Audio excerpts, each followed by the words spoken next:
Ampuliriza omulungi, nkwaniriza mu katabo kaffe Kikonyogo.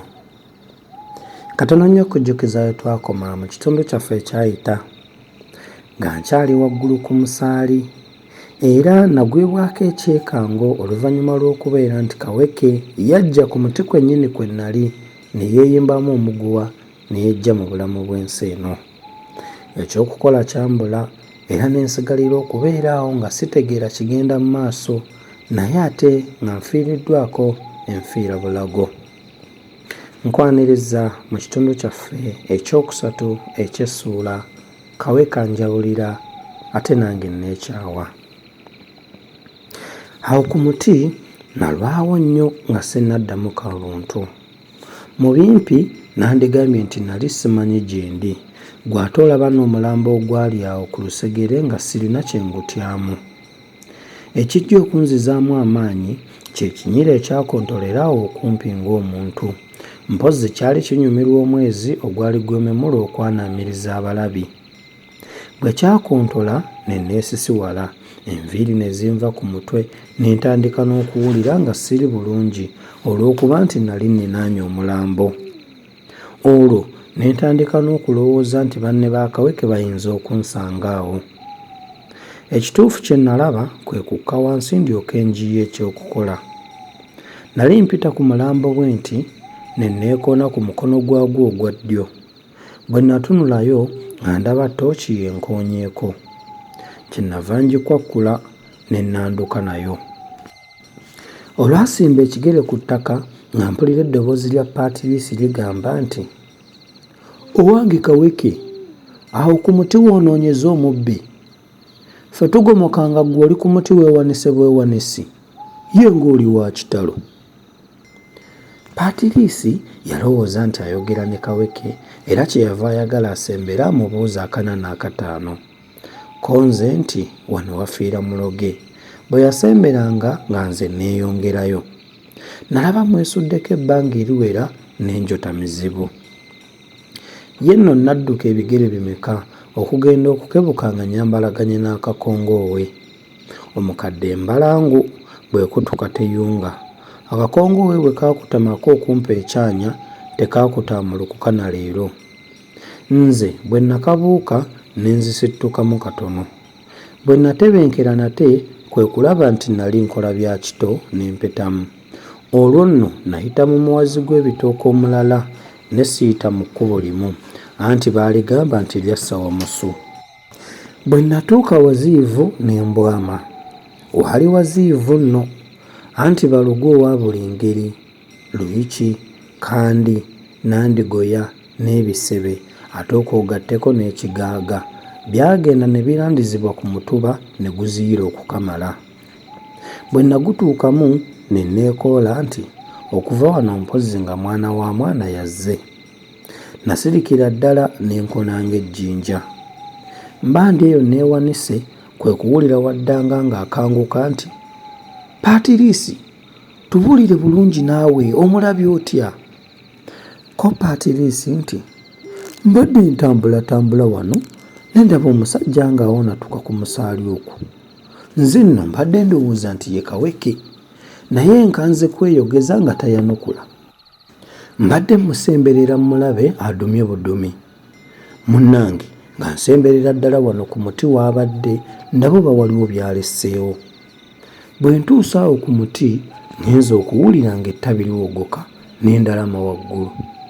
Ate munnange awo si wendabidde nti Kaweke ennengerenge zinkuba ku mutwe." Yagenda okumalayo ebyo ng'atandise okugasaza ebibatu. "Kaweke, otukoledde kikino? Tunaakola tutya ffe? Tukyawoza gwe kkapa kuzaala mbwa ng'ate endiga ewalampa enju. Ensi etudibiridde ffe."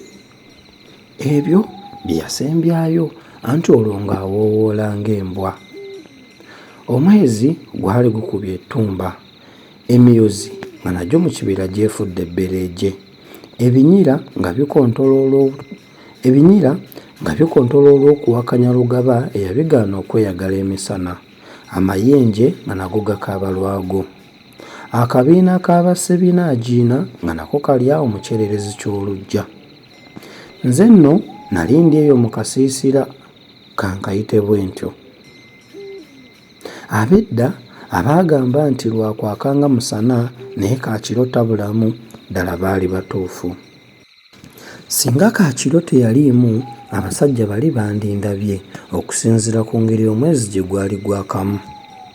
Kawaatwa bwe yamala okulalama n'agutunuulira n'ayanukula ebigambo bya Patrice n'agamba nti ekyokukola kiri kimu.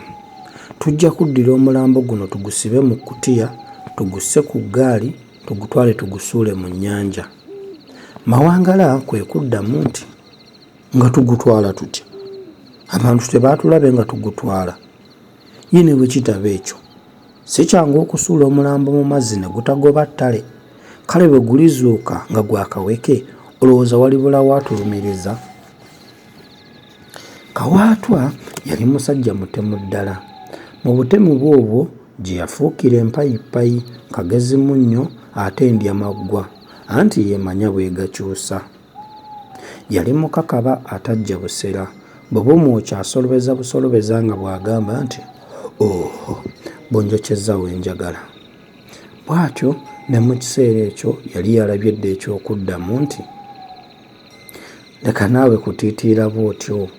Omulambo guno ne bwe gunaasigala ku muti nga gwewuuba, tolowooza nti onoobeera n'eddembe yadde ffe ffenna, n'okusingira ddala ono munnaffe waddanga nnyini maka. Ekyo ky'ogamba nti simanyi omulambo gugoba ettale kibaawo nga tegusibiddwamu lubengo.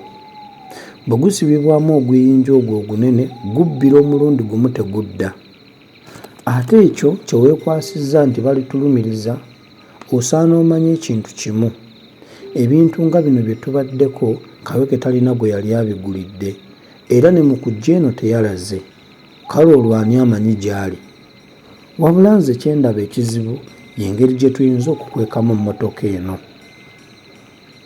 Abasajja abo baali bangu nnyo mu kuyiiyayiiya nga tebamala bbanga ddene nga tebannayanukula kibuuzo ekiba kyetaagibwa okuddamu. Ky'ova olaba nti ne ku mulundi guno newankubadde ekyokuddamu kyalinga ekizibu, naye ye Patrice yaddamu mangu nti tujja kuddira obugaali bubiri tubuwanike waggulu ku mmotoka eyo, n'omulambo tuguseere emabega mu dduukundu. Nze okuva lwe mmanyi okuvuga mmotoka, omwo mwe tujja okugendera. Kale era mu butuufu tujja kugutwala ku mwalo gw'ekigaya eri ekkubo eddungi. Bwe tunaagutuusa eyo ng'emmotoka n'omulambo tubireka eyo nga tuddira ku bugaali bwaffe. Awo bonna ne bamusemba nti oyogedde wamma. Bwe baatuuka ku ekyo ne mmanya nti tebajja kuba na ntegeka esinga ku eyo. Bwe ntyo nange bwe neeseebulula nafuuka gwekanyanya, mugenzi tazze. Emisinde gye nateekuula gyakirako egy'akayiikuzi gye yagoba Walumbe. Nagenda okussa ekikkoowe nga ndi ku Wamuluka. Ow'Omuluka bwe namala okumuyitiramu mu bye nali ndabye, namusaba nfunira omusajja ow'okumperekera ekigaya, kubanga olwo Nakacaacaali yali agenda okwekulirira ku mwalo ogwo. Omusajja baamuyita mangu mu buliri bwe ne tugenda naye akalanduko. Bwe twekuba ewa ssebo Kankinya n'ensikayo ebyanguwa. Magulu ana bwe nagigwa mu mitambo n'ekaaba lutandaalo. Ampuliriza omulungi, bwe tutyo ne tubeera nga tufundikidde essula yaffe ey'omwenda. Nzikiriza bwe tujja okuva twongere okumanya biki ebyaddirira mu ssula yaffe ey'ekkumi. Akuume atakumira mpeera.